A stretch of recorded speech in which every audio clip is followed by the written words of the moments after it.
Hi friends. Women லவ்ன்றதை விட women one side love அப்படின்றத பற்றி பேசலாம் அப்படின்ட்டு எனக்கு தோணுச்சு. என்ன ஒன் சைட் லவ் அப்படின்னா, எங்கள் கேங்லேயே எல்லாருக்குமே வந்து அந்த மாதிரி ஒரு கதை தான் இருந்திருக்கு. ஸோ இப்போ என் ஃப்ரெண்டெலாம் எடுத்துக்கிட்டிங்கன்னா லவ் பண்ணால், பட் ஆனால் அந்த பையன் வந்து அக்செப்ட் பண்ணிக்கல. ஸோ இந்த மாதிரியும் இருக்கும். பொதுவாக மெஜாரிட்டி ஆஃப் இதில் வந்து எல்லாருமே ஆண்கள் தான் பெண்கள் பின்னாடி போவாங்க, பெண்கள் பெருசாக ஒத்துக்க மாட்டாங்க, அப்புறம் ஒத்துக்குவாங்க, இதெல்லாம் இருக்கும்.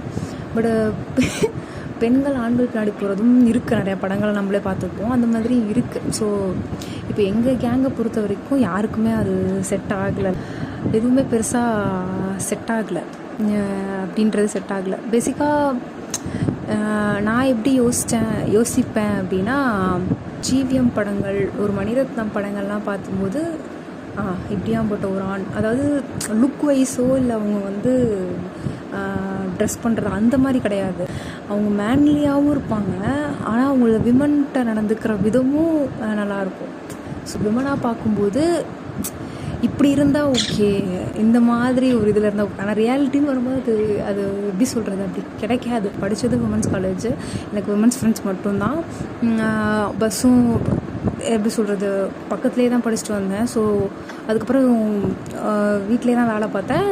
அதுக்கப்புறம் வேலையை விட்டேன், இப்போ வரைக்கும் வீட்டிலே தான் இருக்கேன். ஸோ வந்து என்னோடய ஸ்கூல்லேருந்து காலேஜிலேருந்து இப்போ வரைக்கும் இத்தனை வருஷம் ஃபுல்லாகவே நான் வீட்டில் மட்டும்தான் இருந்திருக்கேன். சுற்றி இந்த அத்தை பசங்க அதெல்லாம் வந்து பெருசாக இருந்ததில்லை. ஸோ வந்து எப்படின்னா, நான் வந்து ரொம்ப ஒரு என் லைஃப்லேயே இது எதுவுமே செட் ஆகாததுக்கு ரீசன் இது ஒன்றுன்னு சொல்லலாம். ஸோ மேபி யாராவது ஒருத்தவங்கள்ட்ட போய் கிராஸ் ஆனால் நல்லா இருக்காங்க, அந்த இதோடய அது முடிஞ்சிடும். பட் நமக்கு எதுவுமே வந்து அமையலை, நமக்கு தான் அமையலை அப்படின்னு பார்த்தா நம்ம ஃப்ரெண்ட்ஸ் யாருக்குமே அது வந்து அமையலை. கேங்கே அப்படி தான் சுற்றிக்கிட்டு இருக்கு. அதில் வந்து நான் என் ஃப்ரெண்ட்ஸ் எல்லாம் பார்த்துருக்கேன் நிறைய பேரை. இந்த இதெல்லாம் பார்த்துருப்பீங்க, இந்த கையை கிழிச்சிக்கிறது, தன்னைத்தானே துன்புறுத்திக்கிறது. அது ஏன்னா ஒரு வழியிலேருந்து மறக்க நம்ம இப்போ இப்படி ஜிம் கரெக்ட். இப்போ வந்து இந்த ஜிம் போகிறது, பெண்களும் ஜிம் போகிறது, பெண்களும் உடல் ரீதியாக வந்து வலிமை பெறுறதெல்லாம் வந்து இப்போ தான் இருந்திருக்கு நான் பார்த்த வரைக்கும், பெரிய அளவில். பட் ஆனால் காலேஜ் டைமில், ஸ்கூல் டைம்லலாம் வந்து அது இருக்காது. ஒரு மென் வந்து தன்னை வந்து எப்படின்னா, மேக்னாவை இழந்த வழி அப்படின்னு சொல்லிட்டு ஒரு மென் வந்து ஜிம்முக்கு போகிறது, தன்னை வந்து வலிமைப்படுத்திக்கிறது, இந்த மாதிரி என்னமோ என் ஜூனியர்ஸ்ட்டு நான் அதான் சொல்கிறேன், அவங்க உடம்பு ரெடி பண்ணுங்க அப்படின்ற மாதிரி அந்த ஒரு பெயினை மறக்கிறதுக்கு உடல் ரீதியாக ஒரு பெயின் கொண்டு வரும்போது அது மென் வந்து ரிலீஃபாக ஃபீல் பண்ணலாம். பட் விமனை பொறுத்த வரைக்கும் இப்போ தான் அது பரவாயில்ல இருக்குது. எப்படின்னா, ஒரு ஜிம் போகிறதோ இல்லை வந்து ஒரு மார்ஷியல் ஆர்ட்ஸ் போகிறதோ இந்த மாதிரி இருக்கதான் இப்போ தான் பரவாயில்ல இருக்குது. அப்போல்லாம் என்னென்னா, அந்த வழியை வந்துட்டு வெண்ட் அவுட் பண்ணுறது எப்படின்னு தெரியாமல் வந்து கையை கிழிச்சிக்கிறது. என் ஃப்ரெண்டை வந்து நாங்கள் அப்படி மிளகா அப்படின்னு சொல்லி ஓடிட்டுருப்போம். அவள் என்னென்னா கையை கிழிச்சு அதில் மிளகாத்தூளெல்லாம் தூவி அந்த மாதிரி ஒரு அப்படி அந்த எரியிறதுல வந்து அப்பா அந்த ஒரு ரிலீஃப் வந்து விமன் இது பண்ணுவாங்க. நான் பார்த்த வரைக்கும் விமன் வந்து இந்த வலியை அதிகமாக அந்த கையை கிழிச்சிக்கிட்டதுலாம் எனக்கு தெரிஞ்சு விமனாக தான் இருப்பாங்க. அது ஏன் அப்படின்னா இந்த பெயின்லேருந்து வெளில வர்றதுக்கு இன்னொரு பெயின் அப்படின்ற மாதிரி இருந்திருக்கும். ஸோ அந்த மாதிரிலாம் உட்காந்து நான் நிறைய ஸ்கூல் காலேஜஸில் பார்த்துருக்கேன். பெருசாக நான் அதெல்லாம் பண்ணதில்லை, பிகாஸ் எனக்கு இருந்ததில்லை அவ்வளோவா. ஒருத்தருக்காக கை கிழிக்க தேவை எனக்கு இருந்ததில்லை, ஏன்னா என் வாழ்க்கையில் இருந்ததே இல்லையே. ஸோ நான் எப்படின்னா, வீடை விட்டால் காலேஜை விட்டால் வீடு, பஸ்ஸுக்கு வந்து காசு, வீட்டில் தயிர் சாதம்ன்ற மாதிரி ஒரு கேட்டகரியில் அவ்வளோ நல்லனா அது அப்படி எனக்கு அமைஞ்சிருச்சு. நான் அப்படி இருக்கணும்லாம் ஆசைப்பட்டதில்லை, அதே மாதிரி எனக்கு அமைஞ்சிருச்சு. வெளியில் படிக்கணும், வெளியில் போகணுன்னு ஆசைப்பட்டேன். பட் வந்து வீட்டில் விடலைங்க. அதனால் வந்து சரின்னு சொல்லிட்டு நான் இப்படியே பெருசாக எனக்கு வந்து பார்த்தோமா நல்லா இருக்காங்க போனாங்க, அதோடையே அது முடிஞ்சிடும். ஸோ ஃப்ரெண்ட்ஸ் இதில் மாதிரி இருந்திருக்கும்போது நான் பக்கத்துலேருந்து பார்த்துருக்கேன், ஏன் அதை பண்ணுறாளுங்கன்னே வந்து எனக்கு அது பாவப்படுறதா அந்த பிள்ளைங்களை பார்த்து சரி அப்போவே ஓட்டும் ஏன்.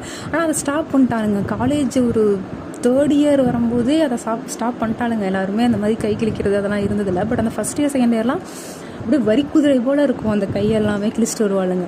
ஸோ நான் வந்து விமன் கூடையே இருந்ததுனால நான் இதை சொல்கிறேன். ஸோ வந்து இந்த கையை கிழிச்சிக்கிறது, அதில் மிளகா பொடியை தூவுறது, அந்த மாதிரி வந்து ஒரு சைக்கோத்தனமாக பண்ணுறதெல்லாம் வந்து நான் பார்த்துருக்கேன். எனக்கு தெரிஞ்சு பெயின் அப்படின்றது வந்து என்னென்னா, இப்போ நீங்கள் உதாரணத்துக்கு இப்போ உங்களுக்கு ஒரு மென் அப்படின்னா வந்து அவங்களுக்கு ஒரு கஷ்டமாக இருக்குது அப்படின்னா அவங்க எந்த டைமில் வேணாலும் வெளில போகலாம். எந்த டைம்னா ஒரு நைட்டு ஒரு 3 மணி 4 மணி அப்படி சொல்லலை, மேபி அப்படி போகிறவங்களும் நான் பார்த்துருக்கேன். என் வீட்டில் எங்கள் அண்ணனுங்களே போவாங்க. ஸோ உங்களுக்கு ஒரு இறுக்கமான மனநிலை இருக்குது அப்படிங்கும்போது நீங்கள் அதை வந்து சுதந்திரமாக நீங்கள் வந்து எங்கேனாலும் போய் அழுகிறதுனாலும் ஒரு ரோட்டில் உட்காந்து தனியாக அழுதுட்டு வந்துடலாம். பட் விமன்னு போகும்போது அவங்களுக்கு தனியாக ரூம் இருக்கணும். இல்லை விமனுக்கும் அப்படி இருக்குமான்னு தெரில. நான் வளர்ந்த வரைக்குமே எனக்கெல்லாம் தனியாக ரூம் இருந்ததில்லை. ஸோ ஸ்கூல் காலேஜ் டேஸ்க்கே வரைக்கும் தனியாக அவங்களுக்கு ரூமுன்னு இருந்து அந்த கதவை ஒரு மணி நேரம் யாரும் தட்டாமல் இருந்து, ஒரு பாத்ரூம் கதவை 1 மணி நேரம் யாரும் தட்டாமல் இருந்து அவங்க அந்த ஃபீல் பண்ணி அழுது முடித்து அதுலேருந்து பாடா அப்படின்னு சொல்லிட்டு ரிலீஃப் ஆகி வெளியில் வரத்துக்கான டைம் வேணும். வீட்டுக்கு போனவுடனே வேலை வச்சுருப்பாங்க, பாதியில் அழுதுட்டு இருக்கும்போது யாராவது கூப்பிடுவாங்க. அவ்வளோ பிரச்சனைகள் இருக்குது. அவங்க அதுலேருந்து வரத்துக்கு ஒரு விமனான்ற பெயின்றதை தாண்டி அந்த சூழ்நிலை இருக்குல்ல, அவங்க ஃபீல் பண்ணுறதுக்கான அந்த சூழ்நிலை இருக்குல்ல, அதுவே இங்கே வந்து ரொம்ப கம்மி. ஏன்னா நிறைய பார்த்துருக்கேன் அந்த மாதிரி கூட இருந்துக்கவங்களுக்கு இது பண்ணுறவங்களுக்கு. ரொம்ப ரேராக தான் ஒரு 6 மணிக்கு 7 மணிக்கு மேலே வந்து பெண்கள் வெளியே போய் இன்னொரு ஃப்ரெண்டு வீட்டில் உட்காந்து பேசுகிறது எல்லாமே இப்போ மேபி விடலாம், எல்லாருமே பண்ணலாம். பட் ஆனால் அந்த டைமில் வந்து அது அப்படி அவ்வளோவா பரவலாக இருந்ததில்லை. காலேஜில் அவங்க ஃபீல் பண்ணுறது மட்டும்தான். கூட பொண்ணுங்க இருக்கும்போது இந்த மாதிரி சொல்லி இப்படி ஆயிடுச்சு அப்படின்னு சொல்லி ஃபீல் பண்ணி அழுகும்போது அது ஆறுதல் அப்படின்ட்டு நம்ம உட்காந்து இல்லை இதுதான் இல்லை அதுதான் அப்படின்னு சொல்லிட்டு ஆறுதல் சொல்கிறது அந்த மாதிரி அது போகும்.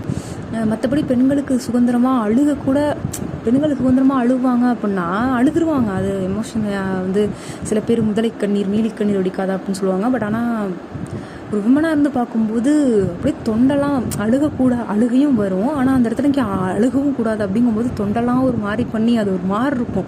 விமன் வந்து தன் கஷ்டங்களை சொல்லி ஒரு விமன்ட்டு அழுகிறது ஒரு காலேஜ்லேயோ ஒரு ஸ்கூல்லையோ இல்லை ஒரு டியூஷன்லையோ இல்லை அதுலேயுமே இடையில மேம் வருவாங்க, இந்த மாதிரி இருக்கும். ஸோ அந்த கம்மி டைமில் சொல்லி ஃபீல் பண்ணி அவங்களுக்கு ஆறுதல் சொல்லி, ரெண்டாவது ஃபோன் போட்டும் பேச முடியாது.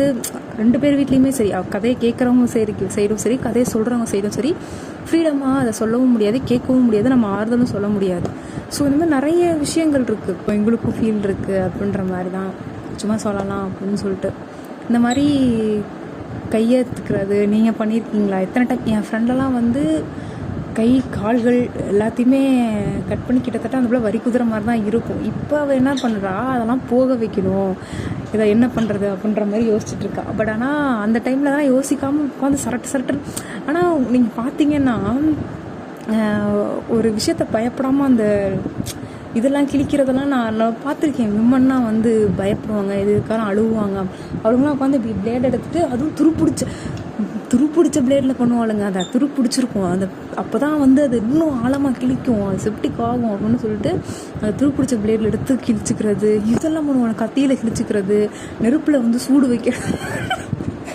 கிட்டத்தட்ட சைக்கோ வந்து ஒருத்தனை எப்படி பண்ணுவாளுங்களோ அதை தன்னைத்தானே இவளுங்க வருத்திக்குவாளுங்க. அந்த மாதிரி நான் பார்த்துருக்கேன். ஸோ அது வந்து எனக்கு ஆச்சரியம் உறுத்தாது. ஏன்னா அந்த இடத்துல ஒரு பேர் 2 பேர் அதை செய்ய மாட்டாளுங்க. ஒரு கிளாஸில் பெஞ்சில் 4 பேருமே அதை செய்வாளுங்க. மேபி அவங்க லவ்வில் இருந்தாலுங்கன்னா 4 பேருமே செய்வாளுங்க.